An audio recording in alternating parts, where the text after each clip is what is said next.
கர்த்தருடைய பரிசுத்த நாமத்துக்கு மகிமை உண்டாவதாக. இன்று மீண்டும் ஒரு எபிரேய எழுத்துக்கள் மூலமாக உங்களை சந்திப்பதில் மிக்க மகிழ்ச்சி அடைகிறேன். இன்னைக்கு நம்ம பார்க்க போறது சீஷத்துவத்தை குறித்து நாம் பார்க்க போறோம், தியானிக்க போறோம். சீஷன் என்ற வார்த்தைக்கு எபிரேய மொழியில என்ன சொல்வார்கள், அதனுடைய அர்த்தம் என்ன, இதனுடைய காரியங்களை குறித்து நம்ம என்ன செய்வோம், நம்ம தியானிப்போம். சீஷன் என்று சொல்லும் பொழுது இன்னைக்கு நிறைய சீஷத்துவ ட்ரைனிங் நம்ம கொடுத்து கொண்டு இருக்கிறோம்.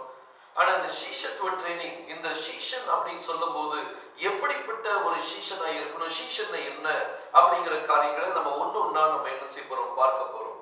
இந்த சீஷன் அப்படிங்கிற வார்த்தைக்கு கிரேக்க மொழியில என்ன சொல்வாங்க அப்படின்னா மத்திட்டீஸ் அப்படின்னு சொல்லுவாங்க. மத்திட்டீஸ் அப்படின்னா சீஷன் அப்படின்னு சொல்லி அர்த்தம். இதுக்கு ஆங்கிலத்தில் இது கொடுக்கப்பட்ட அர்த்தங்கள் என்ன அப்படின்னா டு லேர்ன், கற்றுக்கொள்பவன். கற்றுக்கொள்பவன் தான் யாரு, சீஷன் அப்படின்னு சொல்லி கொடுக்கப்பட்டிருக்குது. கிரேக்க மொழியில சீஷனுக்கு மத்திட்டீஸ் என்று சொல்லுவாங்க. இதுக்கு அர்த்தம் என்ன அப்படின்னா கற்றுக்கொள்பவன் அப்படின்னு சொல்லி அர்த்தம். சோ இன்னைக்கு நிறைய பேர் நம்ம சீஷத்துவத்துக்குள்ள நம்ம போறோம்னு ஆசைப்படுறோம். நமக்குள்ள அந்த கற்றுக்கொள்ளக்கூடிய தன்மை இல்லை அப்படின்னா நம்ம சீஷனா என்ன செய்ய முடியாது, இருக்க முடியாது. உண்மையில நீங்க கொஞ்சம் சிந்திச்சு பாருங்க. கொஞ்சம் பழைய காலத்துக்குள்ள நீங்க போங்க. அங்க குரு சீஷன் அப்படின்னு சொல்லி இருப்பாங்க. பெற்றோர்கள் வந்து குருட்ட தன்னுடைய பிள்ளைகளை ஒப்படுத்துவாங்க. அவனை சீஷனை என்ன செய்வாங்க, ஒப்பு கொடுப்பாங்க. சில ஜனங்கள் வந்து தன்னையே தியாகம் பண்ணி அந்த குருவுக்கு அடிமையா ஒரு சீஷனா என்ன செய்வாங்க, போவாங்க. இன்னைக்கு நமக்கு குரு யாரு, யெகோஷுவா தான் நம்மளுக்கு குரு. நம்ம எல்லாரும் அவருடைய சீஷர்கள். சீஷர்களுக்குள்ள ஒரு தன்மை இருக்கணும். என்ன தன்மை அப்படின்னா கற்றுக்கொள்ளக்கூடிய ஒரு தன்மை என்ன செய்யணும், இருக்கணும். அப்பதான் நீங்க சீஷனா என்ன செய்ய இருக்க முடியும். எனக்கு எல்லாம் தெரியும் அப்படின்னு சொல்லி நம்ம இருந்தோம் அப்படின்னா நம்ம சீஷனா இருக்க முடியாது. ஒரு சீஷன்ட்ட இருக்கக்கூடிய ஒரு உண்மையான தன்மை என்னன்னா அவன் கற்றுக்கொள்வதற்கு எப்பொழுதும் ஆயத்தமாக என்ன செய்வான், இருப்பாங்க. கடைசி மூச்சு வரைக்கும், கர்த்தருடைய வருகை தாமதிக்குமானால் கடைசி மூச்சு வரைக்கும் அவங்க சீஷனா இருக்கணும்னு சொல்லி விரும்பினால் கற்றுக்கொண்டே இருக்க வேண்டும். எப்போதும் கர்த்தருடைய வசனத்தை அவங்க கற்றுக்கொண்டே என்ன செய்வாங்க, இருப்பாங்க. இப்ப இந்த மத்திட்டீஸ் அப்படிங்கறத நம்ம பார்த்தோம். இத எபிரேய மொழியில என்ன சொல்வாங்க அப்படின்னா லிமோட் அப்படின்னு சொல்லி சொல்லுவாங்க. லிமோட் அப்படின்னா சீஷன் அப்படின்னு சொல்லி அர்த்தம். சீஷர்களுக்குள்ளே முத்திரை போடுங்கள் அப்படின்னு சொல்லி பைபிள்ல கொடுக்கப்பட்டிருக்கு. அதை நீங்க அந்த சீஷன் அப்படின்னு சொல்லி பாத்தீங்கன்னா அதுக்கு எபிரேய மொழியில லிமோட் அப்படின்னு சொல்லி கொடுக்கப்பட்டிருக்கு. இந்த லிமோடுங்கிற வார்த்தை 3 எழுத்துக்கள் இதுல இருக்குது. ஒன்னு வந்து அத சாதாரண பாத்தீங்கன்னா லாமெட் அப்படிங்கிற இந்த வார்த்தை, இதனுடைய மூல வார்த்தை வந்து லாமெட் அப்படின்னு சொல்லி சொல்லுவாங்க. இதுதான் அதனுடைய மூல வார்த்தை. இந்த மூல வார்த்தைக்கு அர்த்தத்தை நீங்க பாத்தீங்கன்னா இதுல 3 அர்த்தங்கள் காணப்படும். எப்படி நம்ம போன இந்த ஷெமா அப்படிங்கிற வார்த்தையில எப்படி 3 தன்மைகளை பார்த்தோமோ, அதாவது கேள், கவனி, அடுத்தது கீழ்ப்படி. இந்த 3 அர்த்தங்களும் ஒரே வார்த்தையில இருந்ததோ அதே போல இந்த லமாட் அப்படிங்கிற வார்த்தையிலையும் 3 தன்மைகள் அடங்கி இருக்குது. 3 அர்த்தங்கள் என்ன செய்து அடங்கி இருக்குது. அதுல முதல் அர்த்தம் என்ன அப்படின்னா கற்றுக்கொள், டு லேர்ன். முதல் அர்த்தம் என்னதான், கற்றுக்கொள். ஒரு சீஷன் அப்படின்னு சொன்னீங்கன்னா அவங்க கற்றுக்கொள்வதற்கு எப்பவும் எப்படி இருக்கணும், ஆயத்தமாக என்ன செய்யணும், காணப்படணும். இரண்டாவது அர்த்தம் இதுல இந்த லமாட் அப்படிங்கிற வார்த்தைக்கு இரண்டாவது அர்த்தம் என்னன்னா டு எக்ஸசைஸ், பயிற்சி செய்வதல், பயிற்சி செய்வது. சோ அடுத்த ஒரு அர்த்தம், நீங்க என்ன கற்றுக்கொண்டீங்களோ அதை அப்படியே உங்களுக்குள்ள வைக்காம நீங்க அதை என்ன செய்யணும், பயிற்சி செய்யணும். அதை நீங்க அந்த கற்றுக்கொண்ட காரியத்தை நீங்க அபியாசப்படுத்தணும். இந்த 2 தன்மைகளோடு அது நின்று போகாது. மூன்றாவது காரியம் என்ன அப்படின்னா கற்றுக்கொடு, டு டீச். சோ இந்த சீஷன் அப்படி வரும்போது அதுல 3 தன்மைகள் வந்து ஒன்று கற்றுக்கொள், அதாவது கற்றுக்கொண்டதை நீங்க அபியாசப்படுத்துங்க. மூன்றாவது காரியம் நீங்க கற்றுக்கொண்டதை என்ன செய்யணுமா, சொல்லி கொடுக்கணும் அப்படின்னு சொல்லி சொல்லுது. இன்னைக்கு நீங்க டிசைபிளா மாறணும் அப்படின்னா இந்த மூன்று தன்மைகள் உங்களுக்கு தேவை.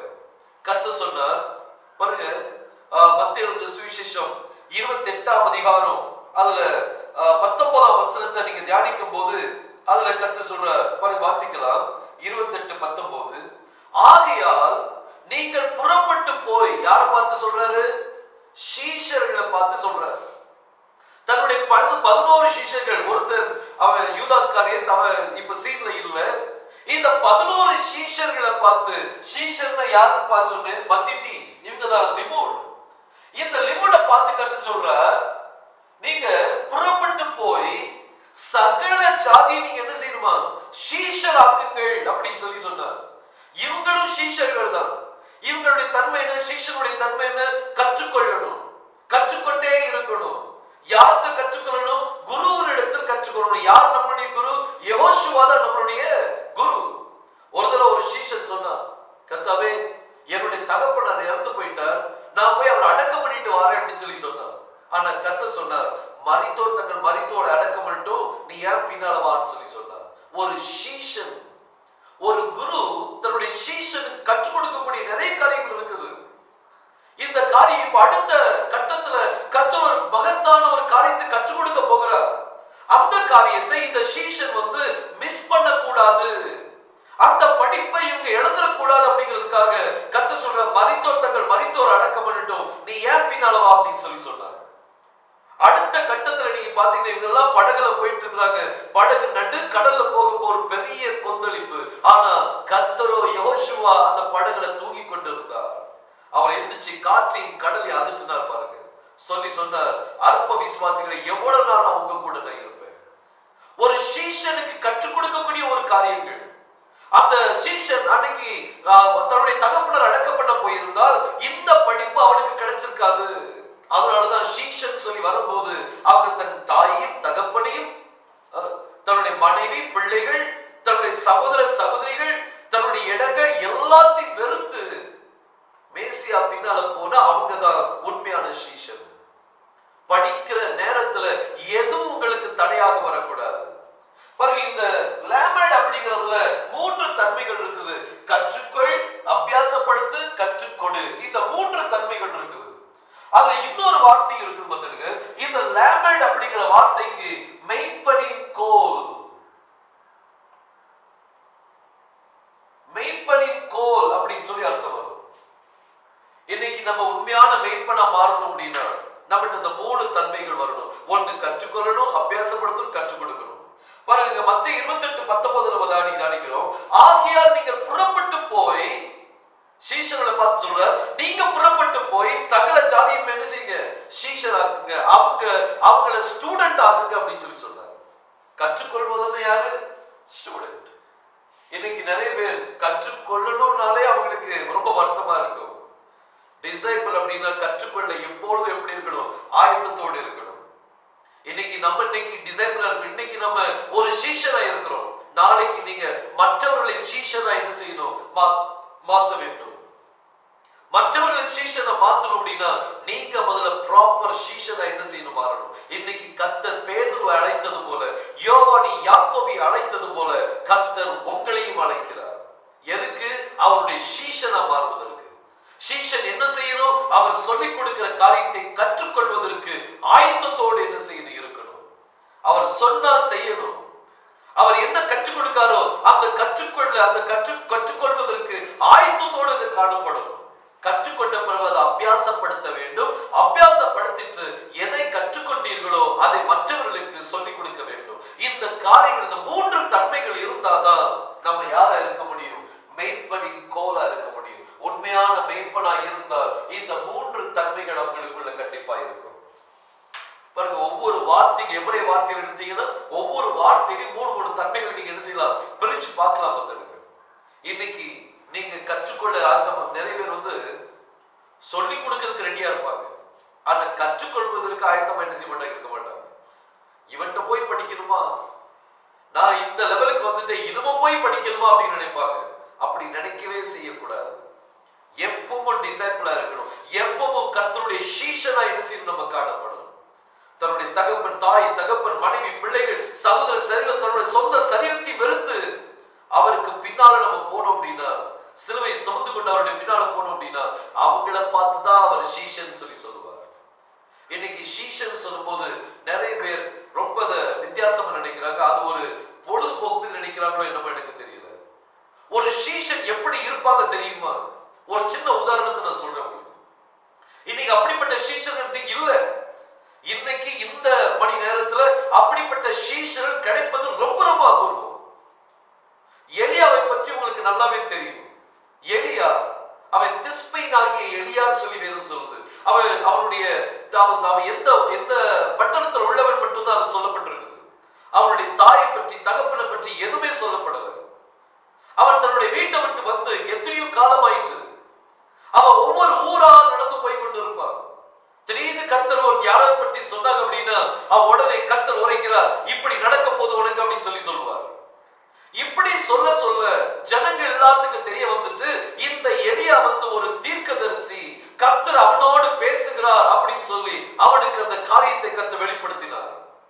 இன்னைக்கு நான் உங்களுக்கு இந்த காரியத்தை சொல்றது உங்களுக்கு அபூர்வமா இருக்கும், ஆனா இது உண்மை.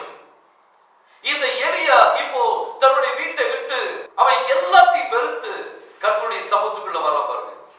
இப்படி ஒரு நாள் நடந்து வந்துட்டு இருக்கும்போது கர்த்தர் அவனோடு பேசினார், எலிஷா மேல ஒரு சால்வையை போடு அப்படின்னு சொல்லி சொன்னார்.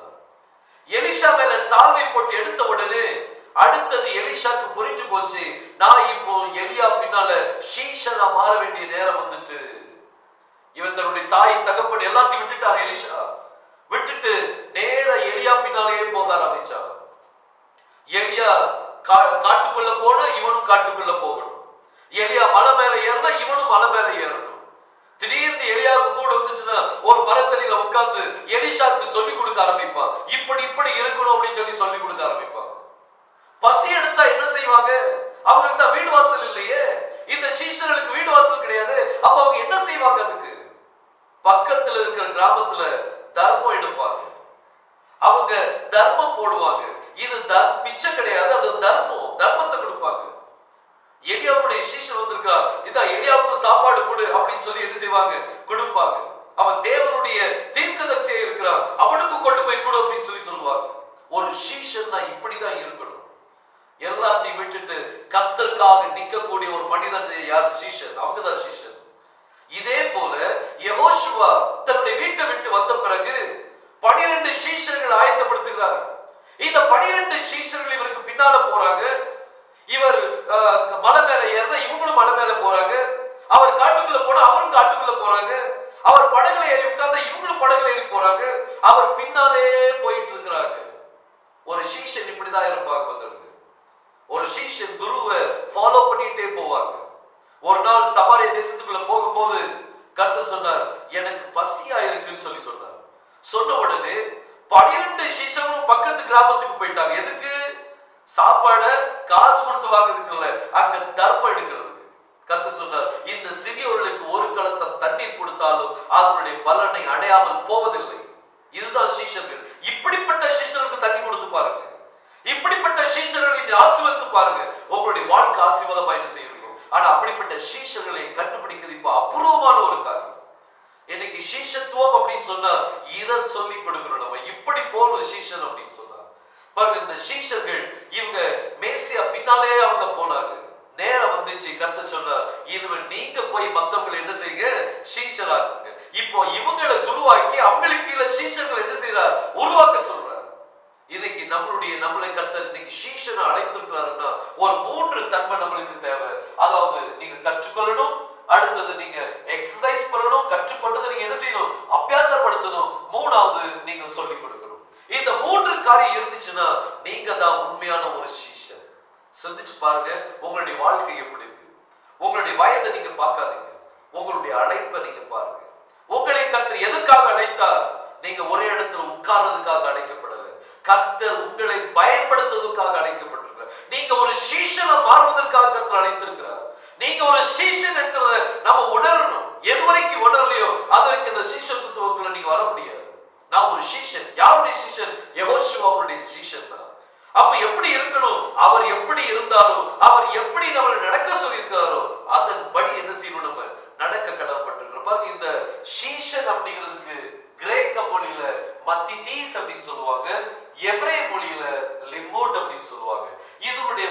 வார்த்தை நீங்க பாத்தீங்கன்னா லமாட் அப்படின்னு சொல்லுவாங்க. லமாட் அப்படின்னா கற்றுக்கொள், அபியாசப்படுத்து, சொல்லிக் கொடு. இந்த மூன்று காரியத்தையும் நம்ம இந்த மூன்று தன்மைகள் நமக்குள்ள இருக்குமானால் நம்ம உண்மையான ஒரு சீஷனா என்ன செய்வோம், நம்ம காணப்படும். சிந்திச்சு பாருங்க, இன்னைக்கு நம்மளுடைய வாழ்க்கை எப்படி இருக்கு? நம்ம உண்மையான சீஷனா நம்ம மாறிட்டோமா? நம்ம என்னெல்லாமோ பேசுறோம், பெரிய பெரிய வார்த்தைகள் நம்ம பேசுறோம்.